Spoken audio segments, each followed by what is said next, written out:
E aí, bom dia, tudo bem com vocês? Dependendo do lugar já é boa tarde. Aqui é o Rubens Neves, psicólogo, e surgiu aqui um tempinho e eu pensei em conversar com vocês aqui, compartilhar aqui 20 minutos, meia hora, vai ser rapidinho. Falar um pouco sobre ansiedade, sobre preocupação. Eu sei que parece que é um tema assim tão batido, tantas pessoas falando sobre ansiedade, mas a ansiedade ela é uma ponta de algo muito mais grave, de coisas muito mais complicadas. E infelizmente quem sofre com a ansiedade muitas vezes sofre também com o preconceito, ou seja, é visto como uma frescura, um mimimi. Em algumas religiões, em algum ambiente espiritual, pode dizer também que é falta de oração, falta de confiança em Deus, porque confunde um pouco o que é ansiedade, patologia e preocupação normal da vida que todos nós temos. Então acho interessante a gente falar um pouco mais sobre esse tema, sobre ansiedade, sobre preocupação, qual a diferença, quais os tipos de ansiedade, porque não é assim, é ansiosa, ele é ansioso, ela é ansiosa. Gente, não é tão simples assim. Tem pessoas que têm uma ansiedade tão forte que se transformou já num transtorno obsessivo compulsivo. Ou seja, é aquela ansiedade que a pessoa tem que repetir vários comportamentos, vários rituais, e se não fizer aquele comportamento, aquele ritual, não tem paz, não consegue não fazer. Ela tem que fazer, porque senão perde a paz, perde o sono, vem medo, vem choro. Então isso é uma variação da ansiedade. Tem o TAG, que é o transtorno de ansiedade generalizado. É aquela ansiedade mais forte, aquela ansiedade que vive constantemente com a pessoa e ela acaba desenvolvendo, sofrendo vários sinais físicos, vários sinais de comportamento, de pensamento, vários prejuízos em várias áreas da vida, porque ela realmente perdeu o controle. Ou seja, ela vive presa a um ciclo vicioso de preocupação, de sofrimento. Então, é muito sério, não é uma coisa assim para tratar de qualquer jeito, desmerecer, simplificar. As pessoas têm um hábito muito chato de simplificar o sofrimento do outro. Sabe? Não é comigo, não é na minha casa, né? Então eu simplifico, eu coloco como se fosse uma coisa assim tão comum, e não é. Precisamos ter respeito, ter empatia. Quando uma pessoa disser assim, estou com uns pensamentos que tá me deixando assim muito irritado, muito nervoso, não estou dormindo direito. Às vezes a pessoa está contando só uma pontinha do que ela realmente está sofrendo. Então é necessário uma empatia, e para ter empatia eu preciso ter conhecimento. Então é o que eu vou conversar aqui nesses 15, 20 minutos sobre a ansiedade. Eu comentei aqui de alguns tipos, né?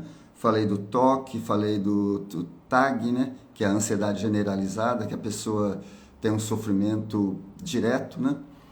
E até se acostuma com aquele sofrimento, com aquele jeito de viver em preocupação, em tensão. Mas, além da ansiedade generalizada, tem o pânico. O que é o pânico? A ansiedade generalizada eu compararia assim que seria um mar revolto, uma tempestade no mar, certo? Então a pessoa se acostumou a viver enfrentando aquela tempestade. Então seria a ansiedade generalizada. É desgastante, tem sofrimento, mas já está há meses assim vivendo desse jeito. Não dorme direito, não pensa direito, às vezes emagreceu, está engordando, está em grande sofrimento, mas está levando, está empurrando, né? Isso é a ansiedade generalizada. Já no pânico, seria como se fosse o tsunami, ou seja, a tempestade chegou na praia e derrubou as casas, derrubou o prédio, arrebentou tudo. Então, o pânico é o tsunami. No pânico, a pessoa tem a certeza, principalmente nas primeiras crises, onde ela não tem ainda uma psicoeducação, ela tem certeza que está morrendo. Ela tem certeza que está tendo um ataque cardíaco. Ela tem certeza que está ficando louca. É o sentimento de morte, sentimento de loucura, certo? Porque ela está com o coração quase saindo pela boca. Dá dor de barriga, dá tontura, dá medo, a pressão sobe, está transpirando bastante, está no meio de muitas pessoas, mas perdeu completamente o controle, está chorando desesperadamente e não consegue explicar por que está chorando. Às vezes tem a impressão que as coisas são maior do que são, que está fora do corpo. Então é uma sensação de loucura, uma sensação de morte. E esses sintomas vão aumentando, aumentando, até que chega num nível que a pessoa às vezes até desmaia e depois vai diminuindo.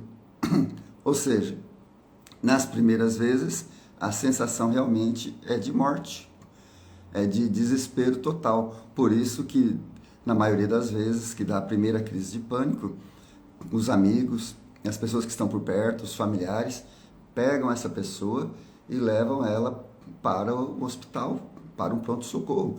E chegam desesperados. Meu marido está infartando, minha mulher está infartando, meu filho está tendo um infarte. E um desespero tremendo. Depois que faz aquela primeira avaliação ali dos atendentes, já vê que realmente o coração está bem, está tudo dentro dos marcadores, né? E coloca ali um remedinho no soro, fala, vamos deixar a pessoa aqui repousando um pouquinho. Passa meia hora, uma hora e meia, a pessoa está calma, está bem, tranquilo novamente. Isso é o pânico. Então, não é algo assim para ser menosprezado, não é algo para dizer assim, é falta de oração, não é algo para dizer assim, fulano é muito mole, é muito assim, cheio de mimimi, é fraquinho. Não é. É uma doença, é um problema sério de saúde mental. E isso aí pode ser provocado por esgotamento do trabalho, esgotamento de estresse no ambiente familiar, estresse na igreja, no ambiente da comunidade religiosa, estresse no trabalho, e pode ser uma junção de tudo. Às vezes, de uma semana para cá, não aconteceu nada assim gravíssimo que poderia dizer que esse foi o gatilho, mas a pessoa vem trazendo já desde meses vários sofrimentos, várias dores, vários processos, e chega uma hora que o corpo não aguenta mais e explode, certo? Então é preciso ter essa psicoeducação, esse conhecimento de que isto é sim uma enfermidade, uma doença e tem o tratamento. Agora, tem a diferença entre ansiedade e preocupação. Então eu vou aproveitar esse tempinho que nós temos aqui para falar sobre a diferença de ansiedade e preocupação. Preocupação todos nós temos que ter. Eu tenho prazo para fazer um documento. Eu tenho prazo para uma entrevista de emprego. eu tenho prazo para fazer um vestibular, fazer uma prova muito importante. Existe uma data marcada para o casamento. Tudo isso é motivo para ter preocupação. Ou seja, o pensamento vai estar acelerado em cima dos cuidados, em cima daquela tarefa que eu tenho que entregar. E isso é importante que seja assim, porque mostra que eu sou uma pessoa responsável, certo? Isso é a preocupação. Já na ansiedade, a ansiedade é uma preocupação excessiva, desproporcional e muitas vezes fantasiosa. Olha, você tem uma data para entregar um documento, você tem uma data para passar por uma entrevista, é uma preocupação real. Mas, que nem igual eu conversei esses dias com um paciente, que ela falou assim, de vez em quando me passam umas preocupações, um medo pela minha mãe. Eu não sei o que eu faria sem a minha mãe, pela morte da minha mãe. Daí eu perguntei o seguinte, mas sua mãe está passando por algum tratamento de saúde assim grave? Ela falou, não, ela está com a saúde perfeita. E qual que é a idade da sua mãe? Ah, minha mãe tem 50 anos. Ó, a mãe tem 50 anos, não está passando por nenhum tratamento grave de saúde, pelo contrário, está com a saúde muito boa, está trabalhando, está produtiva, e a filha de vez em quando perde o sono, sofre, sente angústia, sente desespero, pensando o que vai ser de mim sem a minha mãe. Então, é desproporcional. Isso que é a ansiedade que precisa ser tratada. E neste caso que eu disse, chega a ser um pouco fantasiosa, um pouco paranoica, porque uma mulher de 50 anos, tudo bem que podemos partir qualquer dia, qualquer hora, mas se a pessoa está com essa idade, está com perfeita saúde, não podemos ter esse desespero. Agora, pensar na falta que aquela pessoa vai fazer quando partir, todos nós temos que pensar. Na verdade, esse é o pensamento que nós temos que ter justamente para valorizar a presença. Valorizar a presença desta pessoa no dia de hoje e fazer o que tiver que ser feito no dia de hoje, certo? Então, esta ansiedade, nesse exemplo que eu dei aqui, é de uma parte que já precisaria fazer um tratamento, precisaria de um acompanhamento, porque essa pessoa está com angústia, está chorando de vez em quando, e esse exemplo que eu dei da mãe é só um exemplo, porque esta preocupação, ela acaba colocando em várias outras áreas da vida. De vez em quando chora, crises de choro. Nós não podemos, não devemos nos acostumar a chorar 2, 3 vezes por semana, como se isso fosse natural. Ah, tá deitado na cama, deu vontade de chorar. Estava dentro do meu carro sozinho, deu vontade de chorar. Estava andando na rua e senti vontade de chorar para me aliviar. Mas qual o motivo? O que aconteceu? Não aconteceu nada. Então, podemos desconfiar que você está com uma ansiedade, com um misto já de um pouco depressivo, né? E precisa ver o que está acontecendo. No mínimo, você precisa mudar alguma coisa na sua rotina, você precisa ter um pouco mais de autoconhecimento, saber por que você funciona desse jeito e ver quais os recursos, o que você poderia fazer para administrar melhor as suas emoções.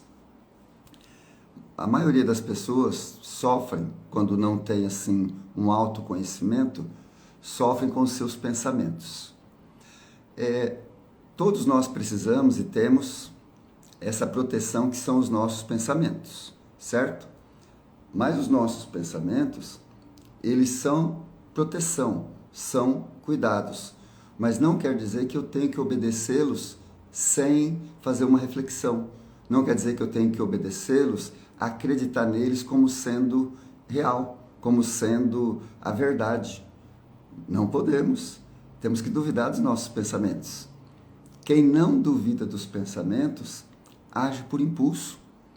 A primeira emoção que vem, acompanhada do pensamento, a pessoa faz a ação e depois pensa o seguinte: o que eu fui fazer?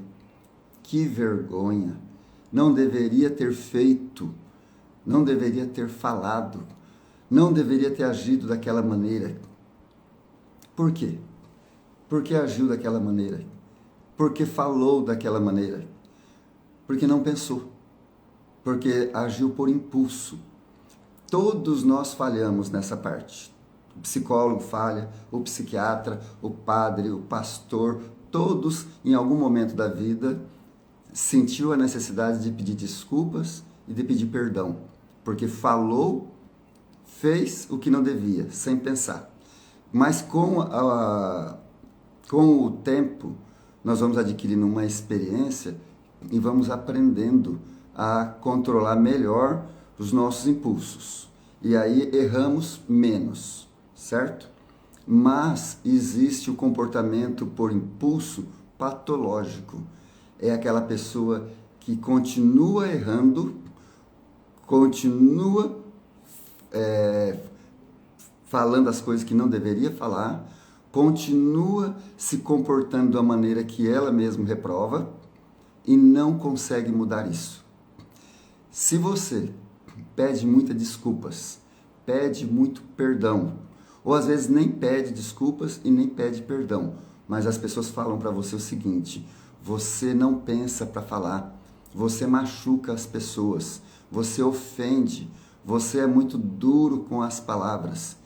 Olha, isto é sinal de que você precisa se conhecer melhor, você precisa se disciplinar melhor, porque não é porque uma coisa é a verdade que eu devo falar essa verdade sem filtro, sem empatia, sem cuidados. Eu preciso falar o meu não, falar a minha opinião com educação. Eu digo que a pessoa tem que aprender a dizer o não com elegância. Um não colocado com elegância, um não colocado com empatia, com amor, com humildade, as pessoas até agradecem por esse não. Por exemplo, uma crítica. Você dá uma aula e alguém chega em você e diz assim: olha, eu não gostei da sua aula, eu achei que tal ponto precisa melhorar por causa disso, disso, disso e disso, mas em outra parte, assim, você foi muito bem. Mas nessa parte eu penso diferente, tal. Dependendo da maneira que a pessoa colocou esse não, nós vamos agradecer, porque foi uma crítica construtiva, foi um não que vai me ajudar. E foi colocado na hora certa, da maneira certa, do jeito certo. Agora, levantar no meio da aula e falar assim: essa sua aula tá uma porcaria. Vocês acham que esse não vai ajudar? Vocês acham que esse não ficou elegante? Vocês acham que esse não, mesmo que aquilo que a pessoa estava passando naquele momento, não estivesse agradando a todos, mas esta é uma maneira de tratar um profissional que se dispôs ali a dar aquela aula? Ou que esteja ganhando, ou que não esteja ganhando, mas esta é a maneira de colocar um não? Este é um exemplo para como nossos filhos devem se portar quando for colocar a opinião deles? Então, muitas vezes o seu não, você tem que colocar em particular, individualmente, num ambiente seguro. Você chama a pessoa e fala qual a sua opinião. A pessoa vai agradecer, certo? Então, ao obedecer os nossos pensamentos sem questionamento, nós ofendemos, machucamos e provocamos mais conflitos, ao invés de promover a paz. Eu atendo muitos casais que a falha, a dificuldade principal sempre é a comunicação. Só que a dificuldade na comunicação pode ser porque este casal não aprendeu no ambiente familiar como se comunicar melhor, precisa ainda aperfeiçoar a maneira de colocar as suas opiniões, e muitas vezes também essa pessoa tem um descontrole emocional. Ela não consegue pensar para falar. Ela fica tão nervosa, tão afobada, que já gagueja, já fala assim, e fala com ira, fala com raiva, porque ela sabe que está certa. Na cabeça dela, ela sabe que está certa. Só que falou com raiva, falou com violência, com agressividade. O outro lado vai retrucar também da mesma maneira, com agressividade. Agressividade que eu falo nas palavras, não agressividade física. Quando nós começamos a acompanhar um casal que estão realmente com desejo, com intenção de melhorar o casamento, a primeira lição, as primeiras coisas que vai aprender é como brigar melhor. Como brigar melhor. Todo casal briga. Todo casal vai brigar, vai discutir, vai ter conflito a vida inteira. Mas tem que ser uma boa briga. Um conflito respeitoso. Eu penso diferente, eu não concordo com você por causa disso. Nem que falar um pouco mais alto naquele momento, mas o outro vai ouvir, vai também dar os seus argumentos. Se a coisa esquentar, os dois ficarem nervosos, um vai falar assim, a gente continua depois então. Amanhã nós continuamos, outra hora a gente conversa, se você já ficou nervoso, você já ficou nervosa, e não é essa a ideia. Depois a gente conversa. E realmente, deixou para conversar no outro dia, a adrenalina baixou, a irritação diminuiu, e muitas vezes volta naquele assunto com mais clareza. E às vezes nem volta no assunto. Às vezes passa a borracha e vida que segue. E está errado? Não, não está errado. Esses são os casais que vivem 30, 40, 50 anos juntos. Sabem brigar. Se o seu casamento está muito crítico, a situação está muito tenso, vocês não estão sabendo brigar. Vocês não estão sabendo se posicionar. Vocês não estão sabendo como defender, como falar o seu pensamento um para o outro. E muitas vezes existe aí uma depressão no meio, um transtorno bipolar, ou algum outro problema de saúde mental, ou uma falta de psicoeducação, certo? Porque só pode ser isso. Vocês querem estar juntos, mas não conseguem conversar, não conseguem chegar num acordo, vocês estão precisando de ferramentas, vocês estão precisando aprender como discutir, como conversar. Ah, mas não dá mais. Tá bom, então separa, divorcia. Não vai ficar sozinho, não vai ficar sozinha, vai para o segundo casamento. Vai ter que aprender no segundo. Porque não pensa você que saindo do primeiro e indo para o segundo, você vai achar o príncipe encantado. Ou a princesa encantada no cavalo branco. Esse item está em escassez no mercado. Príncipe encantado, princesa encantada, está em falta. Tem homem e mulher normal. E muitos homens e mulheres com muitas dificuldades emocionais estão por aí. E muitas vezes você vai ter que ajudar essa pessoa, esse novo parceiro, essa nova parceira, a se conhecer. E até você vai terminar o que poderia ser um segundo relacionamento e vai dizer para a pessoa assim, olha, gostei de você, mas você precisa se tratar. Você precisa cuidar dessa sua arrogância, dessa sua falta de paciência. Você precisa enxergar que você não é o que você imagina que você é. Você não é a perfeição. Você é uma pessoa muito boa, mas você precisa cuidar melhor das suas emoções. Por isso que eu nem vou iniciar um relacionamento com você, porque senão vai ser sofrimento para nós dois. Deus te abençoe e vá em paz. É isso que acontece com quem tem autoconhecimento, não quer sofrer novamente. Identifica o perigo. Quando você tem prudência e simplicidade, que tá na palavra de Deus, você aprende a enxergar melhor o quadro todo. Você vê que vai entrar numa fria de novo, você não entra. Ou se você vê que vale a pena, você fala, olha, primeiro você se trata, Primeiro você se cuida, depois nós podemos voltar a conversar sobre uma amizade. Se a amizade evoluir, se ir bem, se eu conseguir ser amigo, se eu conseguir ser amiga sua, talvez nós podemos até namorar. Entenderam? Pessoal, eu acho que deu para entender um pouco sobre ansiedade e sobre preocupação. Vocês que estão assistindo aí, tem aqui alguns corajosos, esse horário eu sei que é um horário muito difícil.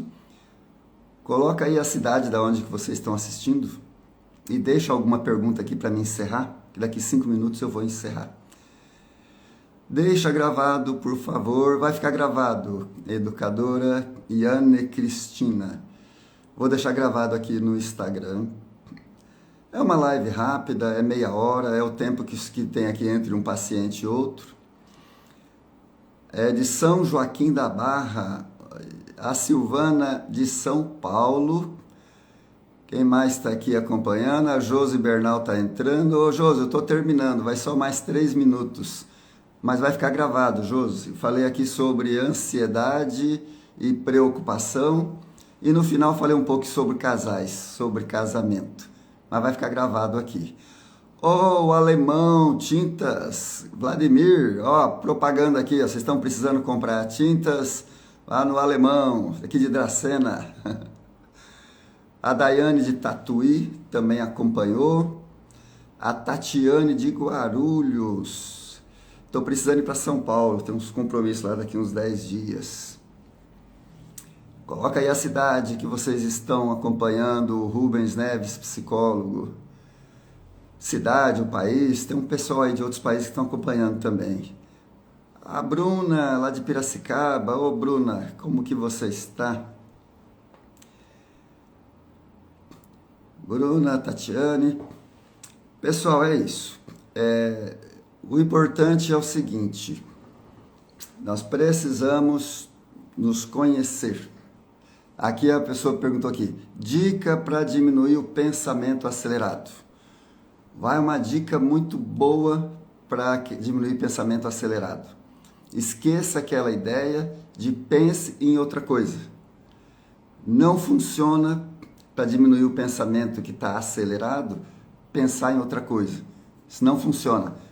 O pensamento fica mais acelerado ainda. Você volta de novo no mesmo pensamento. Para você diminuir os pensamentos acelerados, você faça outra coisa. Não é mudar o foco. Faça outra coisa. Se você está com o pensamento acelerado, deitado na sua cama, o sono não está chegando, levante-se. Levante-se, pega um livro. Se você tem facilidade para conseguir ler, leia alguma coisa. Se a sua estante de livros está um pouco bagunçada, dá uma organizada nos livros. Se você está com saudade do seu filho, da sua filha, que faz tempo não conversa, mora até em outro país, liga para ele, liga para ela, conversa 15 minutos. Fala, mas quem está ligando, pai? Por que está ligando? Porque eu estou com saudade, pronto. Só isso. Quando você começa a fazer outra coisa, a nossa mente não consegue fazer duas coisas ao mesmo tempo. Obrigatoriamente, o pensamento acelerado vai diminuir, tá bom? Mas uma hora eu faço uma live mais demorada, com mais dicas, ou se você quiser entrar no meu canal no YouTube ou no Instagram, eu tenho vários vídeos gravados lá falando sobre ansiedade, e tem um vídeo muito bom, o título dele está lá no YouTube, é Acalme-se. Lá é um vídeo de 11 minutos, onde eu falo várias técnicas para fazer, para amenizar os momentos de crise, tá bom? Pessoal, Deus abençoe por essa atenção nessa meia hora. Daqui mais 3 minutos chega um paciente, eu vou atendê-lo. E que vocês tenham um excelente dia, uma excelente semana. E lembre-se, cuide de você. Se você cuidar dos seus sentimentos, das suas emoções, da sua vida espiritual, se você ser uma pessoa melhor, você vai cuidar muito melhor, com muito mais qualidade, com muito mais eficiência de tudo aquilo que Deus colocou nas suas mãos. Dos seus filhos, do seu trabalho, do seu ministério. Você vai cuidar muito melhor se você primeiramente estiver bem. Tá bom? Deus abençoe a todos. Beijo no coração.